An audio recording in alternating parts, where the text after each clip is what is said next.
Good morning, good afternoon, good evening. Welcome to Thoughts of a Young Icon with me, Sam.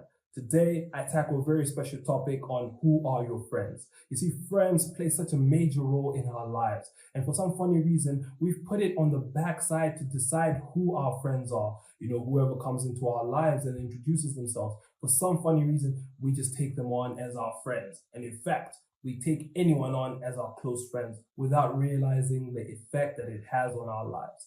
In today's video, I want to talk about who are your friends and how they affect your life and how they play such a major role so that you become wiser in how you choose your friends. Enjoy the video.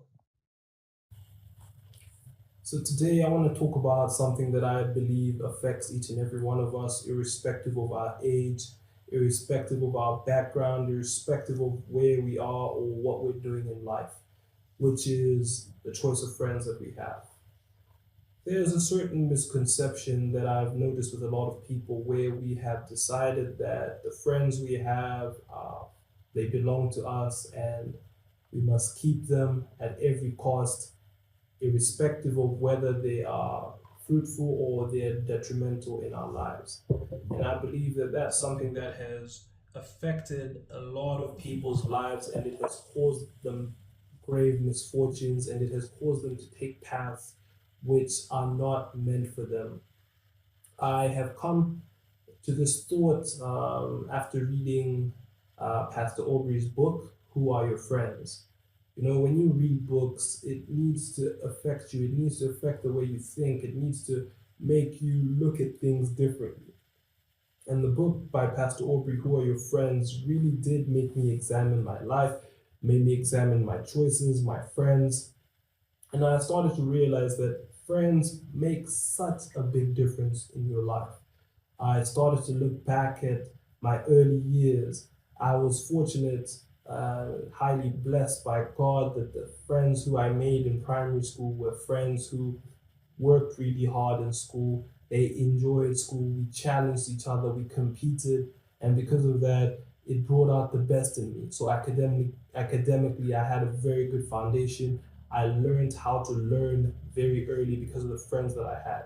Now, in contrast, I had some other relatives of mine who in this same time period, they chose to befriend the bad boys at the school. So they were part of the bad crowd. They were the cool kids, but they were part of the bad crowd, the bad crowd. And as a result, their academics started to go a certain way early in their primary school, and it continued that way in their secondary school. Like I remember for me in secondary, I also fell amongst the bad crowd. Actually, I was really fortunate because even though I befriended some quote unquote bad friends, one thing that I noticed with those friends was irrespective of their other habits in terms of academics, they excelled. In terms of sports, they excelled. And because of that, in academics, I excelled. In sports, I excelled. Now, what differed from my primary school days and my secondary school days was because my new friends in secondary, they added in some other elements, let's say drinking, yeah, or chatting up girls. I added in drinking and chatting up girls to my personality. And it's something which happened without me necessarily thinking or planning to do. It's just something which happened because everyone in my friend circle was doing it. So that's why I started to realize that truly the friends that you have affect you. There's a saying that goes that you are a sum total of your five closest friends. Now, with that in mind, why then are you not selective on who your five closest friends are? You find yourself in a situation where you are broke, you are drunk, you can't keep a job, you can't keep a relationship, and that's the same thing that is happening with all your friends. That should tell you you and your friends are just living out the lives that you as a group encourage. In order to get out of that rut, get friends who don't drink, get friends who can keep a relationship, get friends who can keep a job, get friends who are rich. And that one is very important. Many other times where people who are lower in status or people who are higher in status, there's a divide between them. You never see these groups linking up. And that's why there's that saying, the rich get richer while the poor get poorer. That statement is a very deep statement because it's multidimensional. It's obviously a statement of state of mind. It's obviously a statement of reality, but it's also a statement that is derived from the fact that we are the sum total of the people we hang out with. If the rich only hang out with the rich are only going to get richer. If the poor only hang out with the poor are only going to get poorer. So if you are looking at your friend group, if you notice that in your friend group you don't have a rich friend, that's problematic. If you notice that in your friend group you don't have a friend with a stable relationship, that's problematic. If you notice that in your friend group you don't have someone who you can call on for advice that you know is sound, that's problematic. Because I know that each and every one of you watching this video, you have friends and you have situations where you only found yourself in that situation because of your friends. Now, I'm not just talking about the bad situations 100%, but also the good situations. Many times we overlook the fact that our friends are the reason we find ourselves in good situations. Man, in my life, I've been blessed with some very, very good friends. I remember my basketball days. When I started off basketball, my really good friend, he was very good at shooting. And I wasn't very good at shooting. I was very athletic. I could lay up really well. I could sort of twist and turn in the air. I could do some pretty amazing things that a lot of people couldn't do, but I couldn't shoot the basketball. And by spending time with my friend who could shoot the basketball, I learned how to shoot. Now, what many people think happens is that by spending time with someone, you just automatically become like them. No, no, you don't just automatically become like them. You start to learn habits that have caused them to become how they are. And that's what's very important. I didn't become a good shooter because I was hanging out with someone who was good at shooting. No, I became a good shooter because when my friend was going to practice their shot, I went along. So before, obviously, when I was playing basketball, all I'll do is lay up because I was very good at laying up. All I'll do is some acrobatic stuff. So I'll do my acrobatic stuff and I'll focus on that. And I excelled at that. But when my friend came in who was a good shooter, what ended up happening is when he was going to do his shooting practice, he took me with him.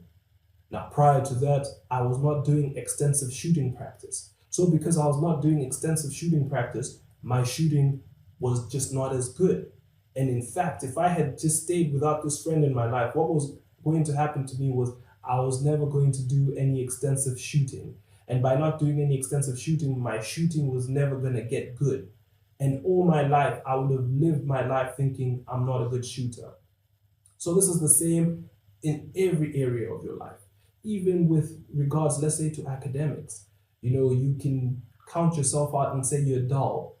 And because you hang out with dull people who are not putting in effort in improving their learning capabilities or their way of learning, what ends up happening is you get stuck in that rut, you get stuck failing. So it can be learning, it can be at your job, it can be, and I hear this so much. No, everyone's getting promoted at work, but me and my friends, we're not getting promoted. Have you ever noticed how when someone is not getting promoted, usually they have friends who are not getting promoted? And when someone is getting promoted, usually that whole friend group, they're all rising. They're all rising. Because I've noticed this from my own life. My friend group from high school, ironically, we stay in touch and all of us are progressing in life. All of us are at similar stages in life. We're all about that stage where we're getting married. We're all at that stage where it's either we're running successful businesses and companies, or those who are in employment, they are rising, not steadily. Yeah. My friend group God has mightily blessed us, man. We're rising rapidly, even in the job market. But I put it down to the foundation. You see, once you figure out how to do something early on, the principle remains the same. Once you figure out the principle, it remains the same. So today, what I want you to take home from this video is the fact that your friends are affecting your future. I want you to soak that in. Your friends are affecting your future. So take a look at your friends today. Take a look at how their lives are panning out. Is that the future you want to have? I mean, if your friends inspire you, if your friends push you to greatness, good and well, I assure you, you're going to be great. But if your friend is that lazy TikToker, if your friend is that guy who's overindulging in alcohol, if your friend is that guy who walks around the neighborhood despite being 28 years old, is walking around chasing after high school girls, trying to get their number, trust me, you're not going to be any different. So I want you to take your life seriously. I want you to, from today, be super intentional. Like I am super intentional about my life. Like this year, I went out of my way to befriend someone who is a billionaire. Now I have billionaire aspirations, and I realized that in my friend circle at the time, I didn't have any billionaire friends. I didn't have any friend who I can point to who drives a 200 million, 300 million kwacha car. And so I realized, wait. How am I going to learn the habits that are going to take me to billionaire status if all my friends are driving bicycles? You know, actually, this example of a car is a funny one because I recall last year I came back from the US. My wife and I had gone to the US to have our baby boy. So we get back to Malawi after our US trip, and wow, it was amazing. We were welcomed at the airport by our good friends. But they came in a fancy new car, man. These guys came in the brand new Ford Ranger Wild Track to pick us up at the airport. And wow, this was a beautiful car. At the same time, I think my dad had also come, and he had come in his brand new car. He had just picked up a brand new pickup by Nissan. Beautiful car. We get home and we start having our friends visit us. And then next thing, one of our other close friends comes to our place and he's driving this beautiful SUV Mercedes. And in my head, I started to feel like, whoa, all my friends have nice cars. Like, I need a nice car. Like, immediately that clicked something in my head which wasn't there. Like, I wasn't thinking car. And so I began to grind, I began to hustle, I began to come up with ideas on how to make enough money to get myself a car. And without a doubt, within a couple of months, I had also made enough money. I had also grown to the point where I bought myself a Ford Ranger. And you know, that's the power of friendships. You know, if I didn't have any friends who were motivating me, and in this instance, it's not like they said, "Hey Sam, this is how to buy a car." That's not what they did. All they did was to show me that it's possible for us, our group, to have these kind of cars. And so having friends who motivate you, having friends who you look up to is very important. Another thing that I want to share with you is the importance of understanding that you have to have people who are above you, so friends who you aspire to become, but at the same time, never close yourself off from people who are below you. If you notice from a lot of the videos that I put out, I'm always talking about how there's a lot of people coming to me, asking me questions. Sam, how do we do this? Sam, how do we do that? It's important to have people who look up to you. By being someone who intentionally chooses to have people look up to them or to lead a life in which it's so admirable, people look up to you, you are able to do so much more. You see, you need to have friends who you are inspired by, but you also need to have friends who you inspire. As a human being, there's that need for personal esteem. When all your friends are too far above you and you're below, it's bad for your esteem. It makes you feel as if the progress that you're making in life is not enough, or that you're never doing enough. So what you need to make sure is you strike a good balance about on having a lot of people above you who you look up to, but at the same time having people beneath you, or people who are less in regards to how society looks at it, people who look up to you. And these people who look up to you, nurture them.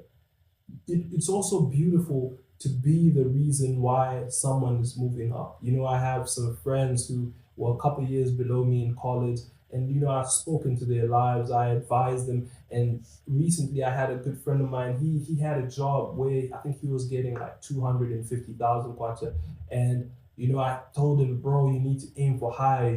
Because he was a smart guy, man. He's a smart guy. And not so long ago, he told me he got another job and he's earning over 2 million now.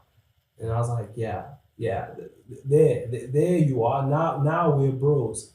But at the same time, this man is moving up because I'm pushing him, the same way I'm moving up because people are pushing me. And then the third level of friends that you need to have is peers. It's nice to always be inspired, it's nice to always be inspiring. But at the same time, you also just need friends who you can hang around with. Friends who, because you're at the same level, you are not going to pull each other down. And because you're at the same level and you have the same aspirations, you are both moving up at the same time. You see, you need those friends. Just make sure that your peers are not the type of people who are going to be pulling you down. That's counterproductive.